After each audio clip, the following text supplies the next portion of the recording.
دیکھیے سب سے پہلی چیز تو یہ ہے، کسی نے سوال کیا کہ میں جو بھی کام کرتی ہوں زندگی میں وہ ایسا ہوتا ہے کہ وہ برا ہوتا ہے، میرے سے برا ہوتا ہے. پہلے تو لگا آزمائش ہے، ان کو اب لگتا ہے کہ نہیں آزمائش نہیں، میں واقعی میں بری ہوں اس لیے ایسا ہو رہا ہے. دیکھیے سب سے پہلی چیز تو یہ ہوتا ہے کہ کیا ہمارے لیے اچھا ہے اور کیا برا ہے یہ ہم نہیں جانتے ہیں.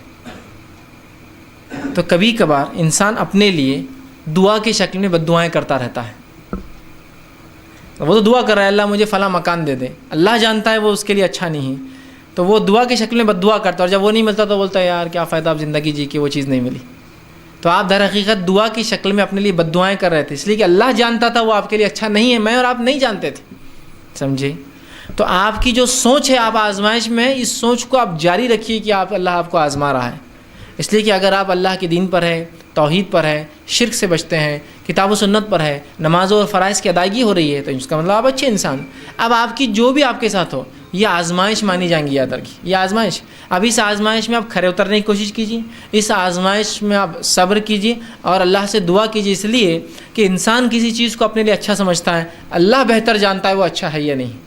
اور کسی چیز کو انسان اپنے لیے برا سمجھتا ہے، اللہ جانتا ہے وہ ہمارے لیے بری ہے نہیں ہے. اس لیے کہ واللہ یعلم وما انتم لا تعلمون، کہ اللہ جانتا ہے اور ہم لوگ، اللہ فرماتا ہے تم نہیں جانتے ہو. کوئی چیز کو ہم سمجھتے ہیں کہ ہمارے لیے اچھی ہم اس کو مل جانا، کوئی چیز کو ہم سمجھتے بری ہم کو نہیں ملنا. اللہ جانتا ہے کیا ہمارے لیے اچھا اور کیا برا ہے. تو لہٰذا ہم کوشش کریں جو آپ کے ساتھ اور اللہ کی طرف سے، اور مایوس نہ ہو، اس لیے کہ مایوسی شیطان کی طرف سے. آپ کو لگ رہا ہے میرا کلاس میں ٹاپ آنا یہ میرے لیے سب سے اچھا ہے، ٹھیک، اور ہو سکتا ہے آپ کے لیے اچھا نہ ہو. دوسرا یہ ہوتا ہے کبھی کبھار میں آپ سے بدگمانی نہیں کر رہا ہوں، لیکن کبھی کبھار انسان میں وہ صلاحیت نہیں ہوتی جس کے تعلق سے اللہ سے توقعات کرتا ہے. جیسا اگر میں میرے اسکول لائف کو اگر دیکھوں تو میں اتنا برائٹ طالب علم نہیں تھا، ٹھیک، اور میں اللہ سے اگر یہ خوش فہمیاں رکھوں کہ میں فرسٹ آؤں اور میرٹ میں آؤں جبکہ میری کوشش اس کے برابر نہیں تھی، تو کیا یہ میری توقعات صحیح تھی؟ بولیے آپ. میں نے کبھی نماز اور روزہ نہیں کیا اور اللہ سے دعائیں کرتا اللہ میری دعاؤں کو قبول کرے، تو کیا یہ میری توقعات اللہ سے صحیح ہیں؟ میں گناہ اور معصیت میں ڈوبا اور توبہ نہیں کرتا اور اللہ سے جنت طلب کرتا ہوں، تو کیا میری توقعات صحیح ہیں؟ تو کبھی ایسا بھی ہوتا ہے ہم اپنی توقع کو، اپنی امیدوں کو، اپنی دعاؤں کو حد سے زیادہ لے کے چل جاتے ہیں جو ممکن ہی نہیں ہوتا ہے. جیسا ایک صاحب مجھ سے ملے اور کہا کہ مجھے ایسا لگتا ہے میں اللہ کا گنہگار بندہ ہوں. تو میں نے کہا کیوں؟ تو کہا میرے بازو والے کروڑپتی بن گئے، میرے ادھر والے کروڑپتی بن گئے، میرے ہندو دوست کروڑپتی بن گئے، میرے سکھ دوست کروڑپتی بن گئے، اور میں اب تک لکھپتی بھی نہیں بنا،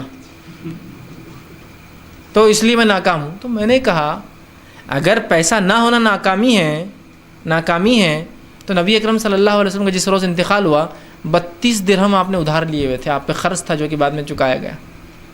اگر پیسہ نہ ہونا ناکامی ہے تو آخری نبی جب انتقال کر گئے تو ادھار لیا تھا پیسہ، تو پیسہ نہ ہونا ناکامی ہے کیا؟ آپ کیوں سمجھ رہے کہ کروڑپتی ہونا کامیابی اور پیسہ نہیں ہونا ناکامی ہے؟ اور اپنے طرف سے وہ خواب اور خیالات میں زیادہ رہتے ہیں، ریئل دنیا سے ان کا تعلق زیادہ نہیں ہے، اور ہمیشہ دعا اللہ میں کروڑپتی بن جاؤں، ہر سال 2.5 لاکھ زکوٰۃ نکالوں. مطلب تم اتنا لمیٹڈ مانگ رہے، ایک تو کروڑ خالی، اس پہ 2.5 لاکھ زکوٰۃ کی بات کرتے تو ہمیشہ تمہاری محنت ہے کیا اس کروڑ کے مطابق؟ اس محنت اللہ نہیں دکھاؤں گا. تو کبھی ہم